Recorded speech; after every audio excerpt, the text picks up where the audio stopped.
Hello, hello, hello, and welcome everyone. My name is Sunshine Day, and it is my absolute joy and privilege to welcome you to tonight's episode of A Spiritual Remedy Conversation and Meditation. I see a world where clean and sober people are living their best life and loving it. And so, whether you be clean and sober or whether you know people who are clean and sober, you might have realized or recognized how sometimes folks who are in recovery are not necessarily living their best life. They still fall prey to misery and depression and despair. And that's just not cool with me. Because I see a world where clean and sober people are living their best life and loving it, I have the great opportunity to provide spiritual tools and loving support for personal transformation, because my purpose is to awaken humanity to its spiritual magnificence. And it is with that that really gears this whole show. So here's what you need to know. You don't need to be a person in recovery to benefit from our programming. Anyone can benefit from the spiritual tools that I provide during the show. However, if you are a person who is clean or sober, or who is in recovery, recovering from some type of intoxicant, and I love it. I love it because when I talk about the intoxicants, I'm talking about the intoxicants that are not only drugs and alcohol, right? But the intoxicants of our daily living, those things that distract us from being fully present to this moment. Earlier I was on the phone with someone. I'm on the phone a lot, but I was on the phone with someone who was super, super concerned about her life and about, her recovery and the importance of being sober no matter what.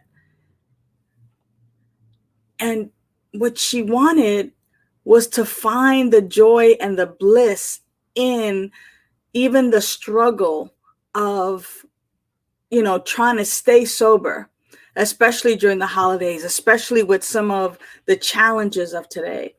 And, what I think about is, about how easy it is to just fall prey to misery and depression, especially in this week, right? Where many people, many Christians, many Christian people, or even non-Christian people are celebrating the holidays, whether in a secular or a religious way of being. They're celebrating Christmas, and we just got finished celebrating Hanukkah earlier this month, and then winter solstice just a couple of days ago. I mean, there's a lot of things that get celebrated this month, and living with COVID and being sober or trying to get clean and sober. And then oh my gosh, Sunshine, you want to talk about joy and bliss? Like, how can I experience joy and bliss when all the stuff is hitting the fan?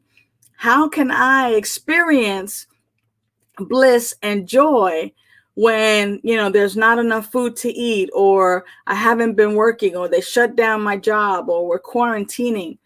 If you're facing challenges like that, it is difficult to actually focus on joy and bliss. And yet it is our natural state, whether we know it or not. I know that earlier this week, I was able to talk about the law of correspondence, and the law of correspondence pretty much states that whatever it is that I'm believing in my inner world, that my outer world is a direct reflection of my inner world. And so what are the thoughts that I'm thinking? What are the things that I'm entertaining? What is the quality of my thoughts? And what must I be thinking in order for my outer realm to be what I want it to be instead of what it currently is? So it's really about training our brain and refocusing where we put our attention, right? And that's what it is, especially in recovery, right? Especially for those recovering from drugs, alcohol, sex, gambling, smoking, stress, even as an intoxicant, drama. We've got folks addicted to drama, and so what must I be thinking really is the question, right? So today I actually want to just tap upon not only the monthly theme that's coming out of the book Begin Within, a playbook for living your genuine life, which I wrote. The question, the theme is bliss and joy. And we've been working with bliss and joy. Here's all my notes in my book on bliss and joy and everything that I've been kind of doodling on. The universal law that I want to touch on today, hey man, is the law of rhythm. The law of rhythm.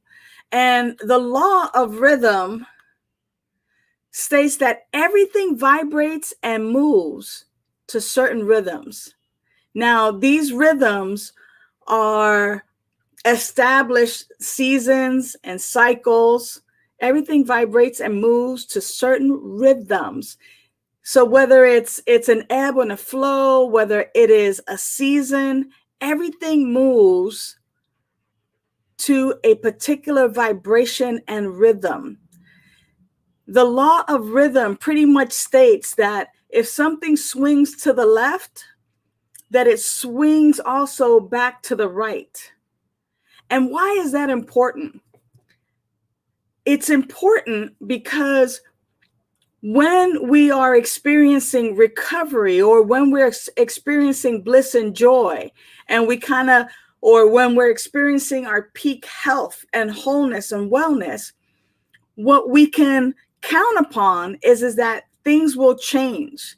And not that necessarily that I'm going to experience illness and sickness, but that I won't necessarily be at that peak because something is going to change. The question is whether I am living in the good times or the not so good times. Am I able to stay the course and stay focused on my natural state of bliss and joy in recovery, right? Here's the deal, is that when we focus on bliss, when we focus on joy, we're going to have the opportunity to actually see things differently.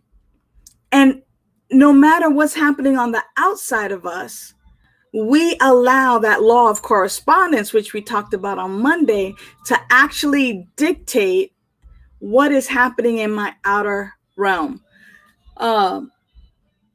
Here's our one quote that I wanted to use from Helen Keller that's in the book. Your success and happiness lies in you.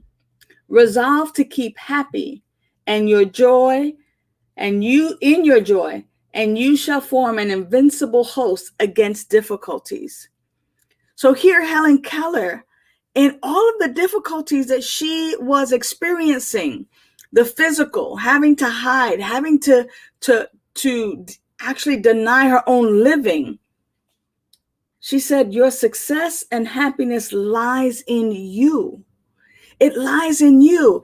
And as people in recovery, no matter what's happening in the outside realm, we must stay the course.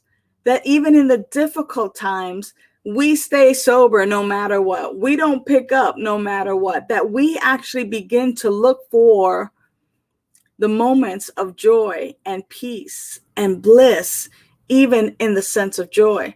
I mean, even in the face of despair.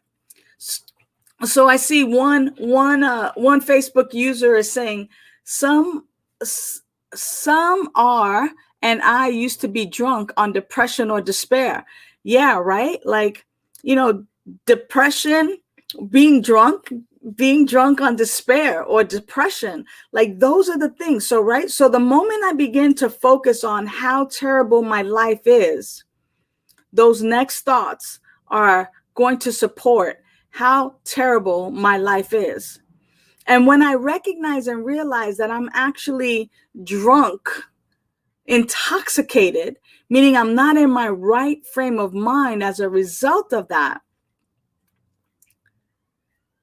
that is an opportunity that if I recognize that I can then recognize and remember that my bliss and my joy are an inside job. I love what Sunny Daye is pointing out, right?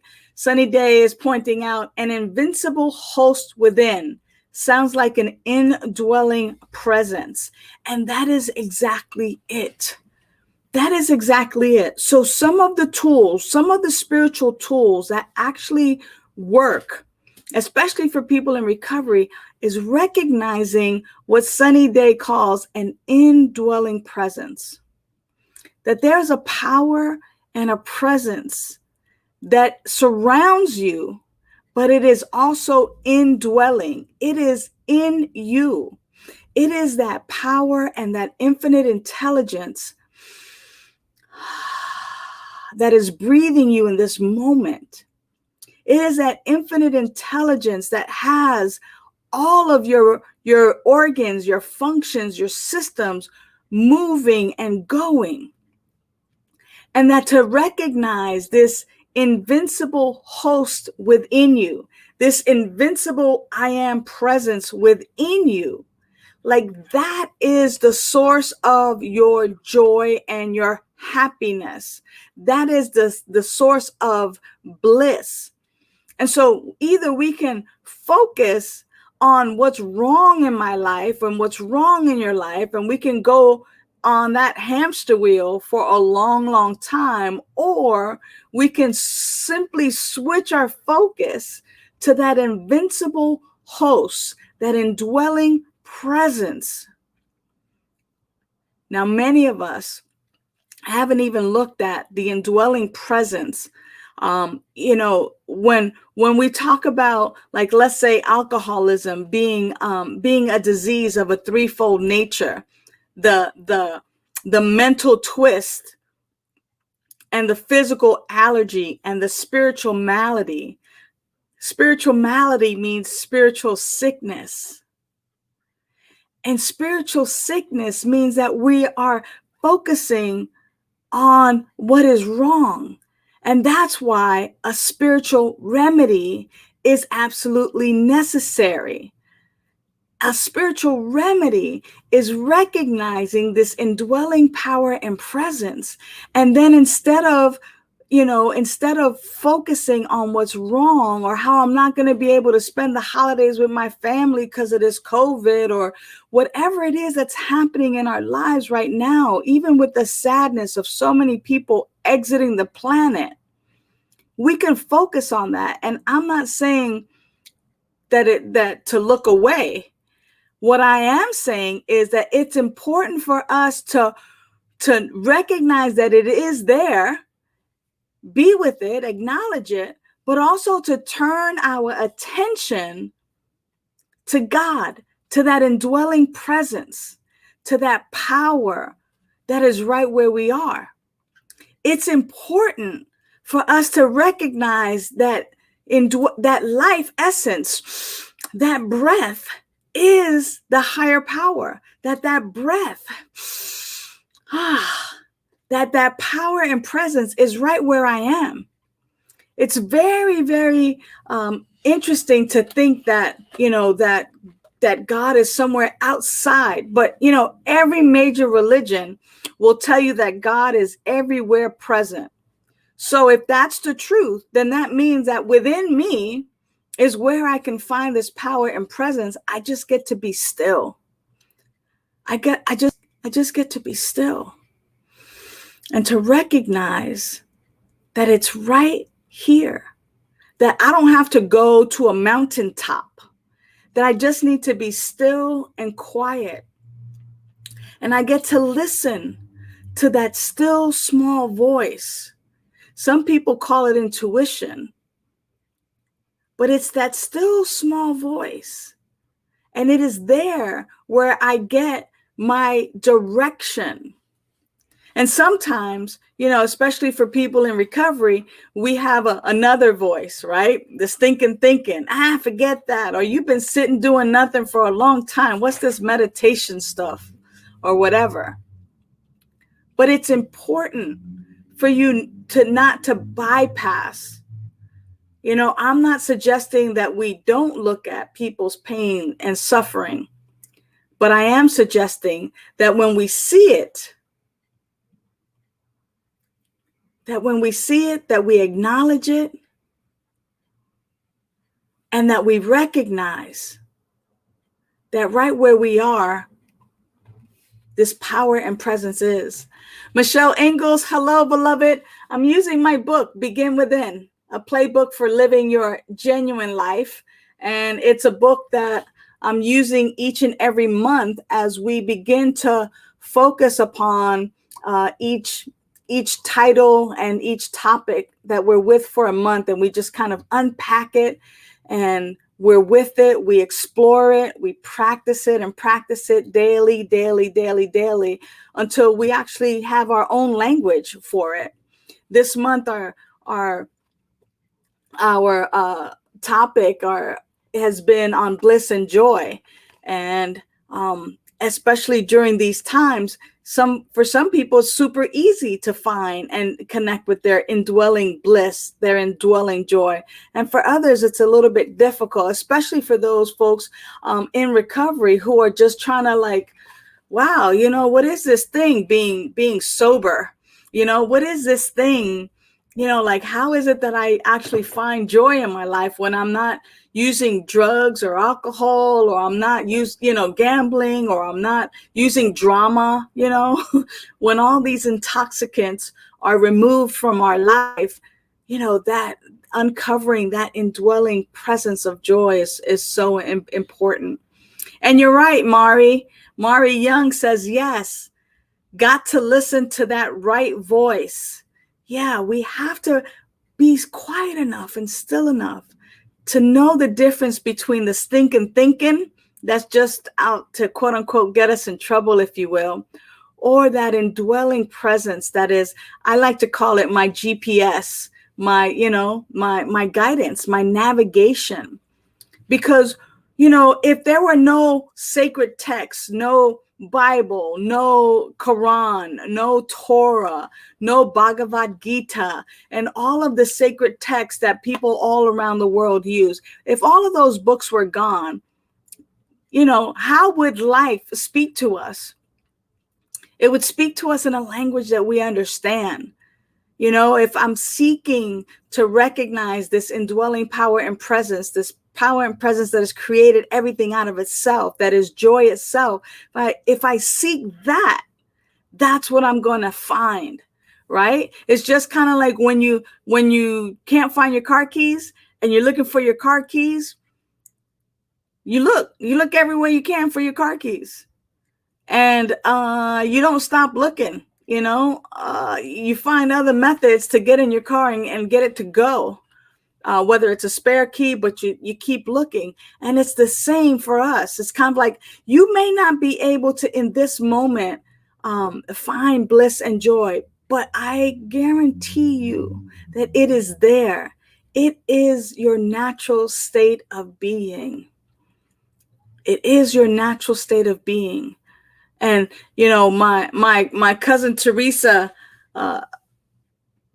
reminded me of this years ago, and I love this saying. It's like, don't tell God how big your problems are. Tell your problems how big your God is. Right? Tell your problems how big your higher power is. Tell your problems how big your bliss is, how big your love is, how big your joy is. It all depends upon where we focus, right? Joy could and would if sought. Joy can, if we seek out the joy that is internal, that is indwelling. It is that invincible host. It is indeed within.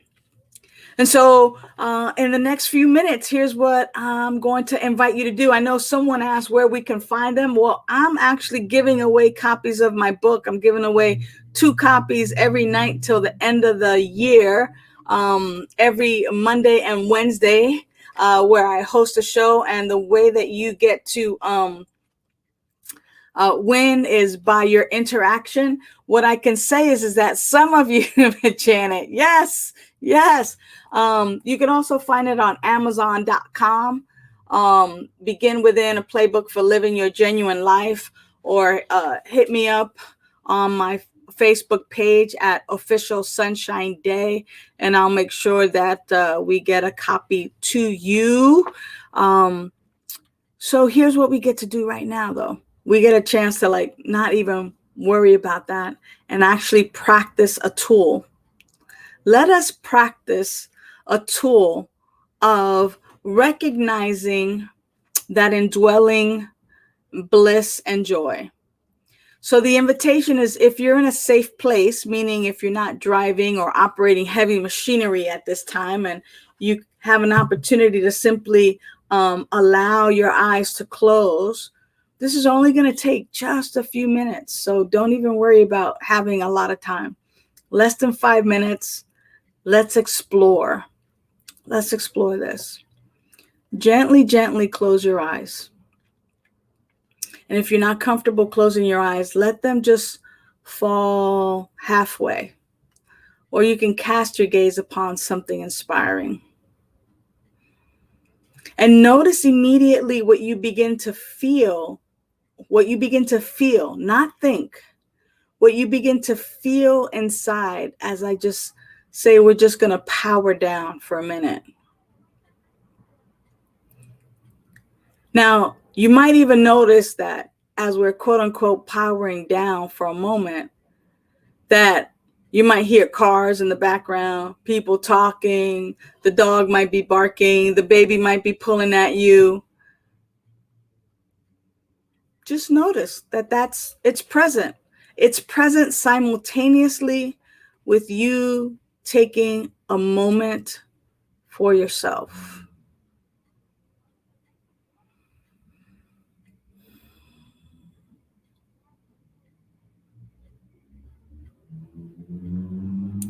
And now in that indwelling silence, I want you to see if you can be still enough and quiet enough to feel your heartbeat or to even hear it. And if you need to take 2 fingers and put them by your throat or maybe by your wrist,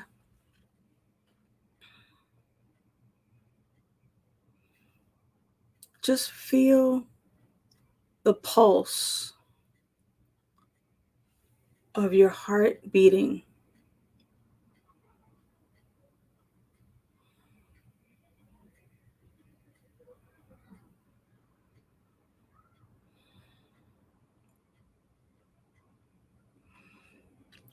And whether you feel it or not, I'm going to invite you to just put a smile on your face.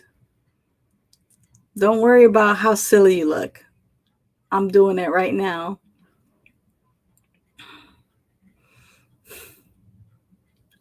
Just put a smile on your face.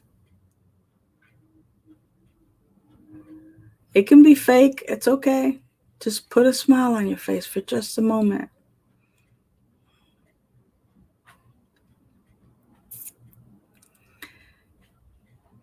And if you can still feel your heartbeat or your pulse, isn't that reason to smile?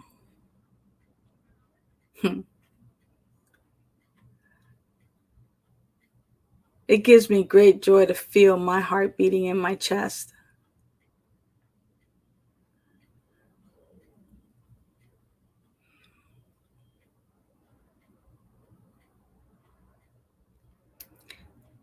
Actually, it brings me great joy to know that your heart is beating right where you are.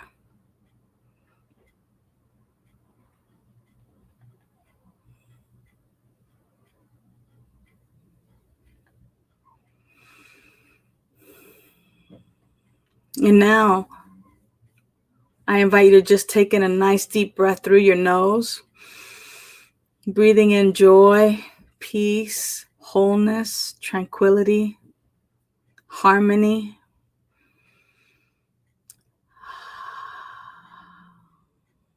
And as you exhale, release that same joy, peace, tranquility, harmony, bliss.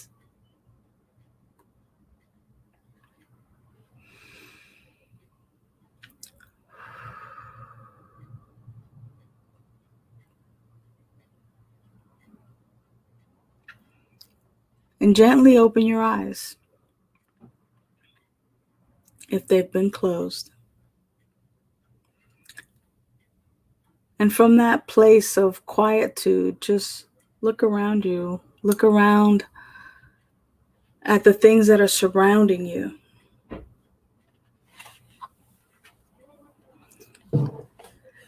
And recognize that as the law of rhythm says, if it goes to the left, it must go to the right. That there's a rhythm, there's an ebb and a flow, that there's a season. There's a season to everything. To the degree that it goes this way, it goes to that way. And our job is that no matter what the season, is to still go within, begin within, and find that joy, find that bliss. Be in tune with our natural state. You know, for many, many years, folks have been ripping and running and doing life and going full speed ahead. And in the US, when COVID started shutting things down, there's the pendulum swing. The pendulum swing. Many of us took it hard. But I have found some of my greatest joys in being still and not going out, ripping and running and constantly being away from my home, my physical home and my physical home. And so I'm inviting you to really play full out with being still and being quiet and being in your physical home and uncovering all the stuff that has kept you from experiencing your bliss and your joy. Now, I'll be back on Monday at 9 a.m. Pacific to continue this conversation and to continue some more meditation. Because for our spiritual sickness, there is a spiritual remedy. And I want to continue sharing that spiritual remedy with you. So, until then, know that you are loved and that you are valued and that you're important to me. I'll see you soon. Thank you. Hello, beloveds. I see a world where clean and sober people are living their best life and loving it. That's why on January the 10th, 2021, which is my 34-year sober anniversary, I'm hosting a mini retreat, January the 10th from 2 to 3:30 p.m. It's Uncover, Discover, Recover. And you can find your tickets at aspiritualremedy.com. That's aspiritualremedy.com. And there we're going to have a blast as we celebrate my 34 years of sobriety. So it's 34 for 34 or your best donation. Can't wait to see you with me. Bye for now. Celebrate life. You celebrate your life. Celebrate the memories, the birds and the trees, the hugs and the kisses, the hits and the misses. Don't wait till it's too late. Don't wait till it's too late. Love and appreciate. Love and appreciate. Show them that you care. Show them that you care, and you'll always be there. Yeah. Celebrate life.